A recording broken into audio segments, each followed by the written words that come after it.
My name is Chris Silvera. I'm the Secretary Treasurer of Teamsters Local 808, and I am the co-coordinator for the Eastern Region of the Million Worker March, and a activist in reclaiming May Day for the labor movement.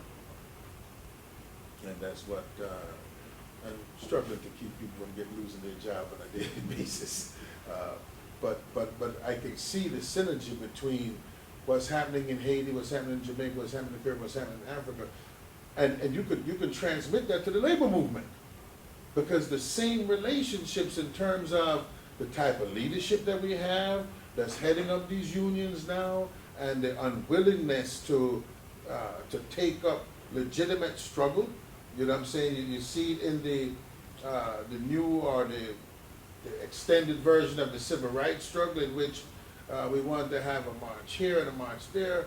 I mean, I went to this One Nation thing in Washington, D.C., and I've been disappointed in a few things in life, but that has got to be a high point of disappointment. I was really, truly disappointed in what was flavorless and without purpose.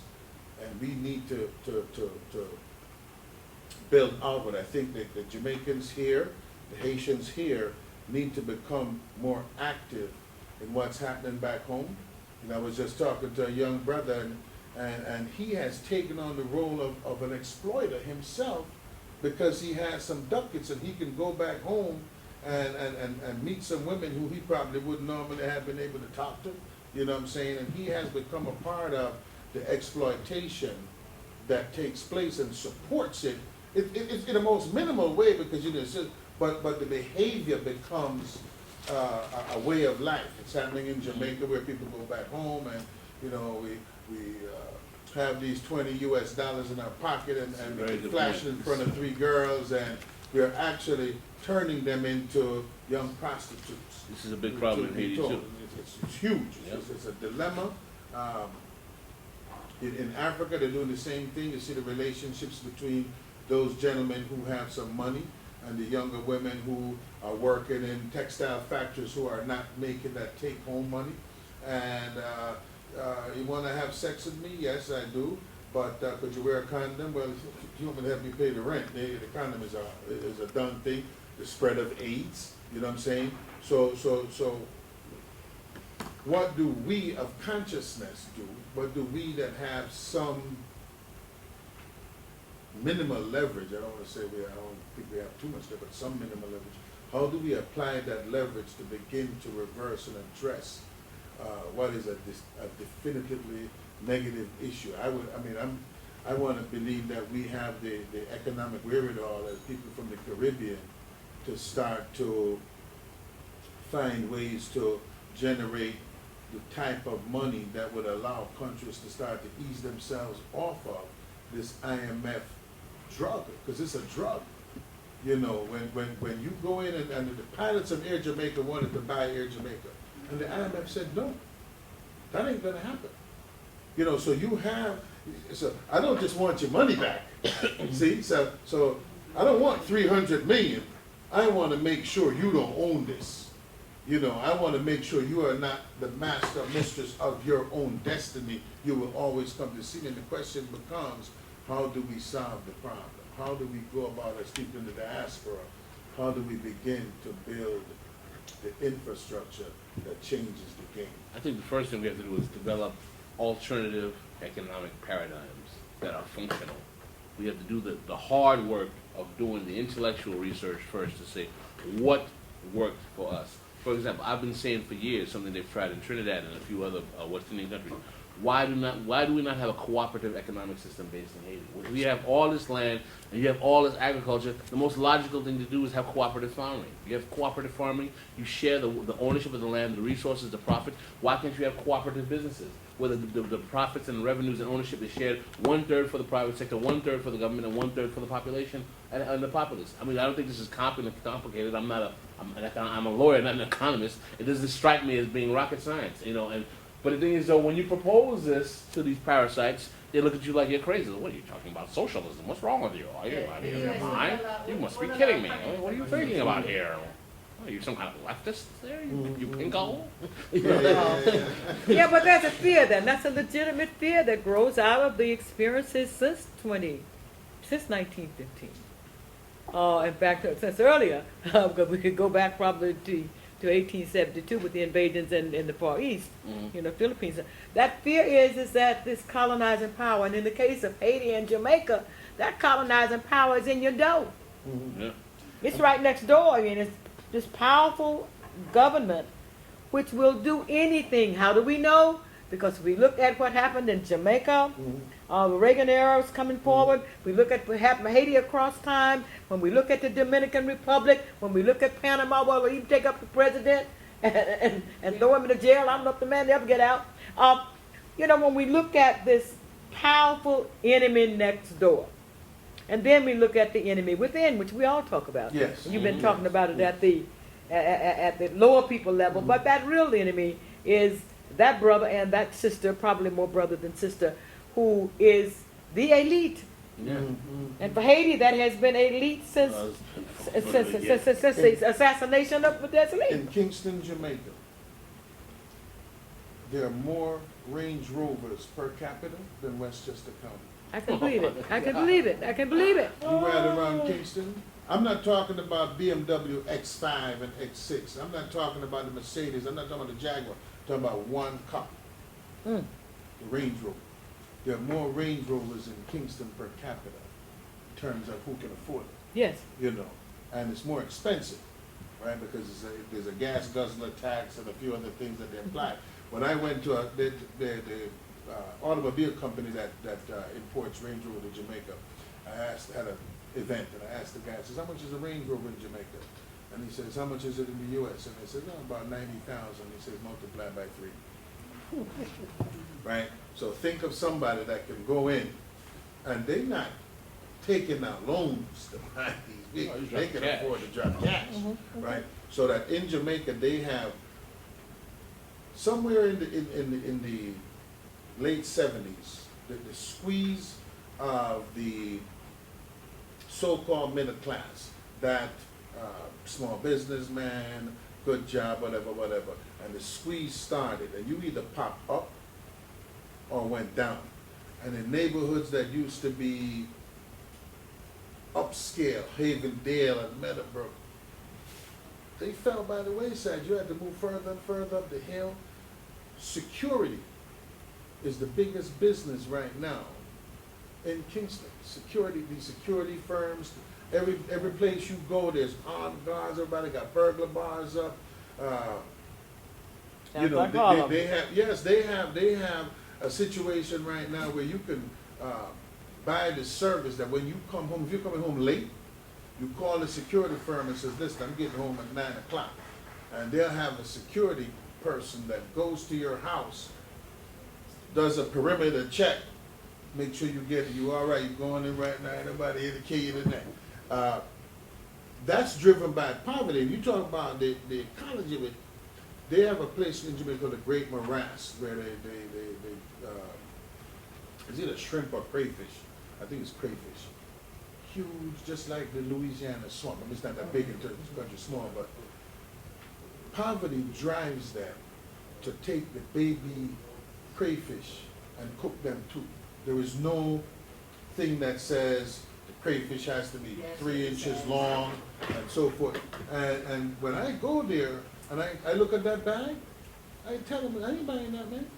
And I said that if you don't correct yourself, you are going to end up with none at all because you're already eating the babies. So so that this situation is driving another dynamic with Haiti. They cut the trees down. Deforestation. Deforestation. That was a whole other thing I was going to get into. So there's a whole devastation that's being driven by poverty. And people in Jamaica with 6 and 7 vehicles. I'm not talking about Mickey Mouse vehicles. I'm talking about I got a Mercedes, Jaguar. I got a Range Rover. I might actually, matter of fact, by about 2 o'clock this afternoon, that new Jaguar just came off the line and it's being delivered to me, right? And the person that cleans their clothes and feeds them and so forth lives on less than $50 US a week. and they're not paid US dollars, so it's not keeping up. The Jamaican dollar today is worth 1 penny, US penny. Mm. It's now at 100 Jamaican dollars to 1 US dollar. Okay, so think of someone, because again, the same numbers of importation to export and so forth applies, who has to work in the house, clean the clothes, do all these things, who is making Jamaican dollars, who has to go to the supermarket to buy a chicken or some eggs for their kids or clothes to wear and all this type of thing. And it is driving year by year more and more people into poverty, and security becomes the stronger and stronger arm because those who can afford it pay for it. You know, you got people that ride around with security. You know, you go to certain places and see the homes that they build. Hollywood ain't got nothing. Beverly Hills ain't got nothing compared to this elite 5–10% of the country that are through the roof. Well, the thing in Haiti is so interesting about the way our quote unquote elite. I don't call them the elite. I call them the blood-sucking parasites. They are that too. Yeah. That's an accurate Basically, description. we have, I call them, the usual suspects. Where you are, some people in Haiti they call them the Bam Bam because each letter stands with a first name. So BAMBM, which is Bulos, Aka, Merge. So they merge it to call them the Bam Bam. That particular class is that they have basically, most of these people came to Haiti in the early 1900s, late 1890s from Europe, the Middle East. They're money with Arabs, Syrian, Lebanese, similar to Jamaica. Same. And the thing is that they had what in economics they call comparative advantage. Why they had comparative advantage? They came from cultures that were based on commerce back home. Mm-hmm. You know, the Lebanese, they come from a culture of trade. Mm-hmm. You know, and also because they were coming from foreign lands, they had external international markets that they were tapped into already when they came to these countries. Mm-hmm. So they came relatively poor. They were selling their wares. You know, like my aunt used to say, you should see them sitting on the floor selling soap. I was like, these people were like, you know, no big deal. And then within 30, 40 years, they were in complete control of the economy. Which, okay, fine, they did their thing. But the problem in the Haitian context is that this particular class of individuals, and I don't, you know, my grandfather did business with them. My grandfather was a truck driver in Haiti in the early 20th century. And, you know, being a truck driver is not a big deal. When you're the only truck in Port-au-Prince, you're a big deal. It's a pretty big deal. It's a pretty big deal. Yeah, you kind of the man at that stage, you know. So he was actually a beneficiary of this class, but he was, you know, a very pro-Haitian black man. But he interacted with them as a peer because he controlled their money and their goods. So without him, they couldn't do business. So my father's family had a very interesting vantage with this class of people, you know, because there was this mutual symbiotic relationship. You know, my dad didn't grow up. This is a kind of concept amongst a lot of poorer Haitians that they look, oh, c'est Monsieur Boulot, Monsieur Mirror. My father was like, I used to beat this kid up in school. I'm not impressed with this guy. He's like, he's nothing to me. So you hear the kind of mentality these people have, and the fundamental problem I find with this particular class is that they don't function as Haitians. They all have dual passports. They all have a passport from some other country. At the drop of a dime, when things get hot, they will break out. Yes. They will come to the United States for their health care treatment. They will come here to go shopping. They'll go to Lebanon or Syria. Or they'll go to Italy or go wherever if things get too problematic. And they have not only do they have no physical fidelity to the island, they have no psychological fidelity to the island. I told my cousin who he lives in the States now, but he grew up in Haiti. He was born and raised in Haiti. He came here when he was about 19 years old. I said, in your whole life growing up in Haiti, when one time did you see one of these families build a hospital, build a road, build a school in your whole adult life? He said, never. And you think there's a question why people should have a problem with them? Just a logical sense as a businessman. If you want to maximize your profit, you want to improve the infrastructure that allows clientele to come to your store and buy your wares. There's a common sense as a capitalist in investing in some level of functionality in the proximity to your business items because you want to bring people in. Hey, it's nice to have air conditioning in my store. More people will come. It's cool. So it's a logical thing. These people don't even think like that. They will drive their Range Rovers on mud roads to the same store year after year, not care, and as long as they can make their money, they're fine. And this is the same class. When they don't like the president in his power, they'll make a call to the State Department and say, listen, we got to get this guy out of here. He got to go. And that's how it works. We got to knock off this psychologist, disappear this group or disappear that group, Right. because they're creating issues with the poverty class. Yes, exactly. It's interesting though that the class you're talking about, the Lebanese, the Syrians, Palestinians were also in that group, are also the class that's in place in Africa, except they were transplanted there. Yeah. The East Indians came because they were guides for the Europeans. And the others came in to do the Europeans' work, to be the middlemen, to form the retail wholesale sector. And we're left with that. And of course, Africa now has that. We saw it with the Uganda crisis and Idi Amin. Nobody ever talked about why that was there. Right. It's just the Indians got a right to stay. See, my whole point is that So they were That was left in charge. my point is that Yeah. we should not look at these people as actors based on their ethnicity. We should base our judgment of them based on The whole being point is capitalists. this is You know what they I'm are, saying? who they are. Their Capitalism, role and right. function. Capitalism replicates oppression regardless of the color of the actor. Yeah, but my point is that this is the role of the oppressor. Exactly. They're set in place, as are the Haitian police who are being developed now again, Yeah. to make sure that the majority never rise again. Yeah, years ago in Jamaica, if you went through the 50s and the 60s, there was a correlation between color and economics. That's no longer true.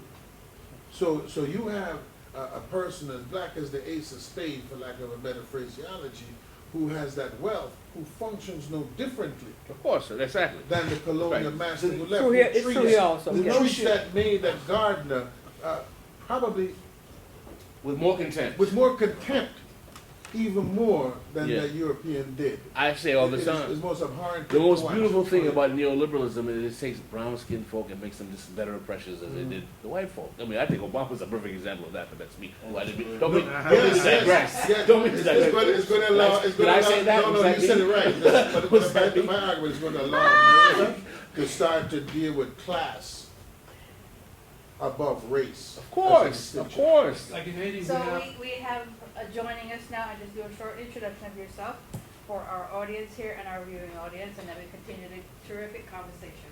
And I better do my introduction too, Cecile. Kiki Macandao. a long time organizer in support of the Haitian workers movement in Haiti, and a member of the Batao Brigade Solidarity Network here in the U.S. Also a member of One Struggle, which is a movement that is trying to take up after the mobilization of Occupy and contribute to building of a mass movement centered around maybe the need for workers to organize to defend their autonomous class positions here in this country.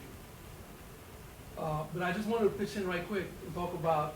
Let me get my name, because people have been listening to me run my mouth. I better do that. I'm Coley Clark, Guadalupe Haiti tour coordinator, part of the Commission of Inquiry into Haiti, 2000 coordinator for the USA, longtime civil rights and other issues. And out of Mississippi, I come from the Blues Bluff, where Napoleon pulled out his people and when they sold in 1803. Jackson, Mississippi these days is what it's called.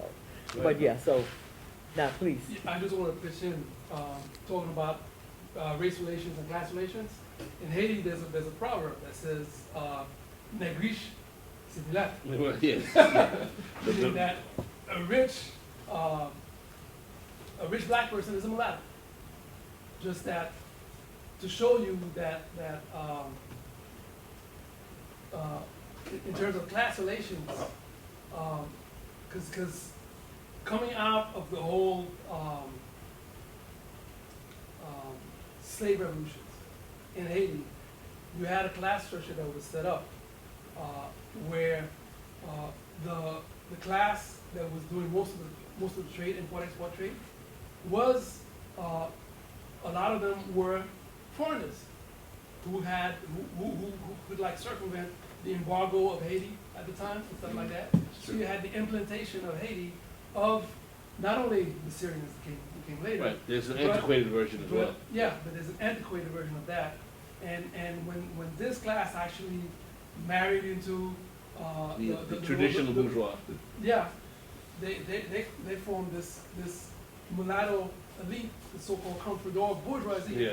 in Haiti, which later on assimilated with the Syrians. The Syrians, yes. And whatnot. They strategically marry into these families because what happens is that depending on the political climate at the time in Haiti, you may have a politician who tries to use these foreign capitalists as a political target.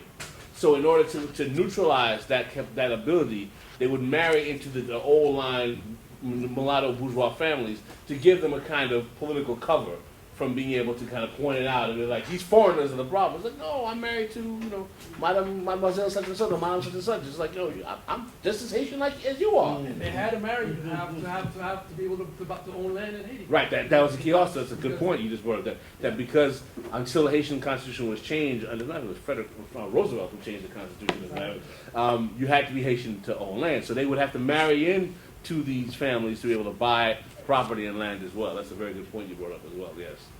But looking at that class structure and talking to the point of neoliberal agenda and imperialist domination, you can see the class interest of that class had nothing to do with national development. No, not at all. Absolutely nothing to do. And it's really rooted in terms of a class that's benefiting from import-export trade, as opposed to and that is also actually going to combat national industrial development, because how do they make their money? They make their money from import-export. Right. So the role of that class in Haitian history is quite significant in terms of being a very reactionary class. Destabilizing class. Yeah, and being a very close ally of imperialism. And that's the class that when U.S. Marines landed in 1915, they opened their arms to the U.S. Marines. And their businesses. And beknownst to them that U.S. occupation was extremely racist, and we was not going to look at them as equals at all. To the Southern Marines that were sent to Haiti, this was just like, they were black people. Yeah. All right, pretentious black people. There was a quote from a Marine who made, they said Roosevelt made this quote, I don't know if it was Roosevelt, but there's someone who was part of the infrastructure in Haiti when the occupation came down in 1915. He said, there's nothing more annoying than niggers speaking French. It was Bryant. What was it, right? He was the secretary. William Jennings Bryan? Yeah. Ah! I think that's correct. Yeah. Wow. I didn't know who it was. It was imagine that niggers speaking French. He Right. was just so shocked. Yes, yeah. But there's also a quote from Roosevelt saying that we must make an example of these people and squash them down. I mean, Teddy. Was it Teddy or Franklin? Teddy. No, Teddy. Franklin he had a role there. He rewrote the Constitution. I thought it was Franklin who rewrote the Constitution. Teddy was in Like 1915. Secretary of the Navy, something like that, yeah. Actually, the rewriting of the Constitution started in Yeah, 1950. 34. Right, it did. With the invasion. So was the but invasion. So there Franklin was- is. I mean, people think of Yes, sir. FDR as being the great, the greatest president in U.S. history and a friend of black people. No. Who is this? Yeah.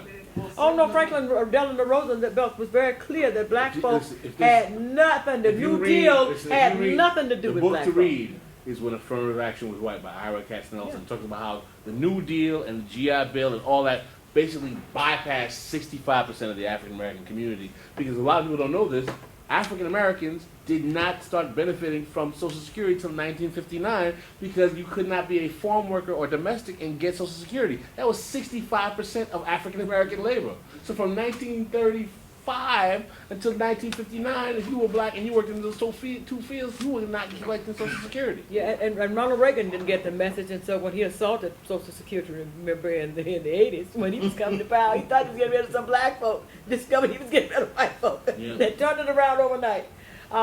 Yeah, but I think that these are very important issues when you're talking about Roosevelt, the Roosevelts, both of the Roosevelts, and what's happening not only with Haiti, but with the whole Caribbean basin. And we should throw Ronald Reagan in there too. But when we began to talk about that in terms of... in there also. No, he's... No, he's late. I'm going to deal with the early ones. The foundation establishes here would be the Roosevelts, and of course Woodrow Wilson can't be left out. Well, one part of the premises, Kiki, that I was making is that we as Haitians, we often talk about the dysfunctionality of our government. And I would say that my theory is that we have not had a Haitian government since 1915. We've had a Let's Stop It government, or a Cabana Boy government, as I call it. Well, how Haitians would go about it.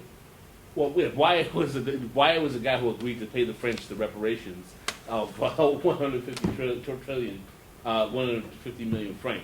He was Haitian.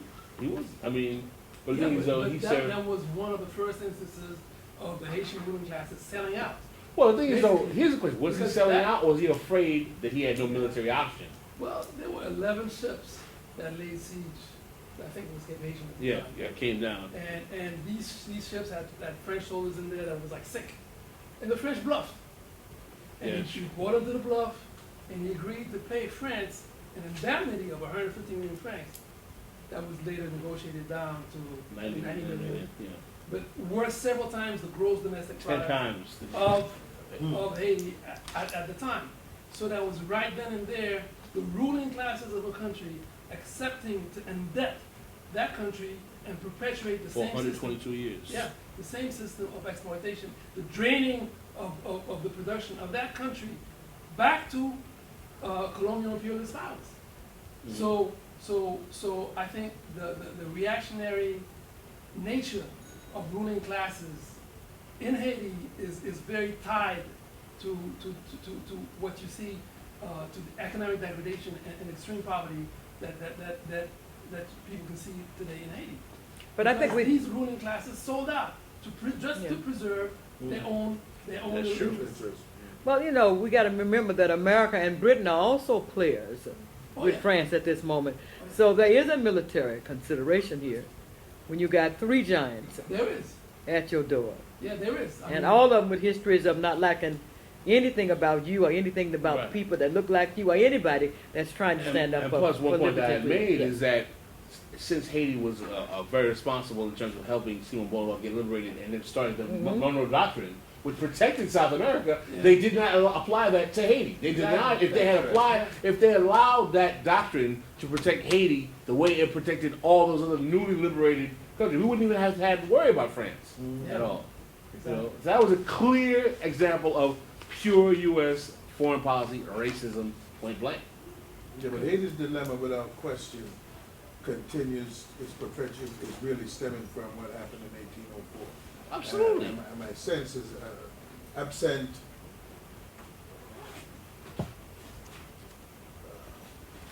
the diaspora doing something, it will continue. You know what I'm saying? So they might be angry about, you know, the Maroons in Jamaica and what have you, but nobody confronted white supremacy the way the Haitian Revolution confronted white supremacy. That's- It is in the most direct. You know, you're talking about Napoleon being the most powerful cat on the planet, Yeah.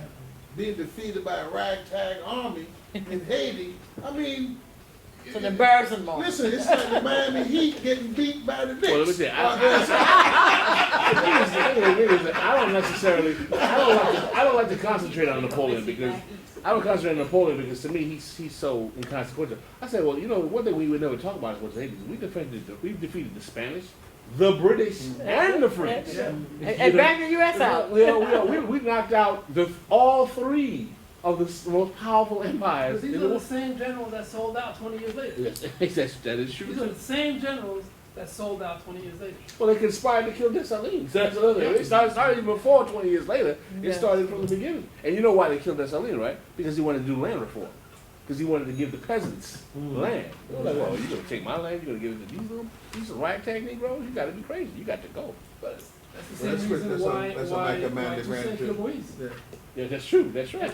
That's But why- what we- that's what why we- after Michael Manley in Jamaica too, because Michael Yeah. Manley had a program that says if you hadn't used this land in a certain period of time, That's that right. land was gonna be seized and given to people to develop cooperative farming. Right. You got to be But careful. when we look at the resources of both of these nations now, I don't know where bauxite stands now in Almost Jamaica. all of the plants are closed. All the plants are Yeah. closed. Now, is bauxite itself closed? The industry? No, Or did Kaiser no, just decide no, to pull out? No, they can get cheaper bauxite in other places. All right, And- all right. and it- Yeah, and the so- bauxite so- production has been lasting and- for a long time. And what happened is that at some point in the term, there was a deal struck about how they would pay Jamaicans. So Mhm. if you worked at a bauxite company, you were paid along the same levels as a U.S. worker would be paid. So it was, because it was easy to extract, at a point it made it okay. But when you went to other places where now I could pay a guy 15, 20, 30 times less, I don't need your. Ghana would be And cheaper besides, than- you're a problematic loudmouth fella any goddamn way. Yeah, You know, and Ghana would be cheaper Yeah, than, you know, Jamaicans can than, be. so you close the potholes and, Mouthy. A little mouthy and aggressive, yeah. so, you know. Well, I mean, but- Yeah. And I just want to refocus toward resources because we have some serious resources. Oh, we got some. Oh, glad. I'm so glad. No, we gotta Let's go talk there about the fact that because we got $22 billion worth of gold. Oh, in the gold, northern that's part of right. Haiti that Canada is now extracting, and let's not mention the oil that everyone denies that we know is there. Yeah, between Cuba and Haiti, yes. Plan for that extraction. Between Jamaica and the Republic and Haiti, the gold, Cuba and Haiti, the oil, and what's in Haiti. What's the plan right now? On a piece of island off the coast of Haiti. Well, Lagonav. Yes. Lagonav. They were going to turn Lagonav into a petroleum mill, basically, and they were going to turn the locals there into peasant factory workers. They were going to buy the island from the Haitian government and just kind of like do petroleum refining on there, do all violation of all kinds of. I wrote a piece, Haiti for sale. There's a video of the Yeah, I gotta guy get you talking some. there. Yeah. You check it out. Yeah, And I watched. It was literally like watching. What was that movie that they did a few years ago with the guy? They go to the planet. The blue with Avatar. Avatar, It was, right, it was right, like right. when you watch the video, I thought I was watching like an advertisement for Avatar. Like these guys are going to go to Haiti, and yeah, we're going to go and build these factories and have all the people there work for. It's freaky when you watch the video pitch for this project that they have for Langonav. Wow. If you type Haiti for sale, the piece I wrote is in the Huffington Post and in the Black Agenda Report. It talks about this project that they proposed, and it was before the earthquake. I saw the video. It was the scariest. Some Texas oil guy. He's a Lagonav. And the gold is Wonderful before the island. earthquake, the gold too. Talk about the same thing. Ilavash, You know that? La Yeah. Tortue, right Yeah. now, they're both islands, big islands off the coast of Haiti that the same kind of, not necessarily, but Ilavash, they have like 2,200 tourists. Yeah, it's like a big tourist. Development. Yeah, luxury tourist. La Tortue is being parcelized in terms of the different lots of land that are being sold off for tourist development and whatnot. And it's really a process where people on the land are being dispossessed, basically. Right. Because this is not development that is in the interest of the local population. No. And that's right to the point of looking at mining. Yeah, we talk about $22 billion worth of gold. What is the plan for the extraction of that gold? Mhm. Right now, the Haitian government is negotiating for the Right, mineral rights. yeah, for I don't know what percentage they're gonna get. What Oh, percentage of the gold yes, they're gonna yes. I think I might have So you brought that have the piece. Martelly government has negotiated ridiculously low percentages. I Right. think something like 2.5% or something like that. And you have the Senate Thank in you. Haiti has adopted legislation to stop all mining concessions. Thank you. Right. And the government is proceeding because this is just extreme anarchy in Haiti. The president, under the Constitution, presidential powers are very loosely defined. Right. And presidents in Haiti have They're supposed to have little power. It should be in the hands of the prime but minister. They have huge leeway in Yeah. terms of what they actually can do, especially when the parliament is non-functional because of vacancies that come through because elections can't be held.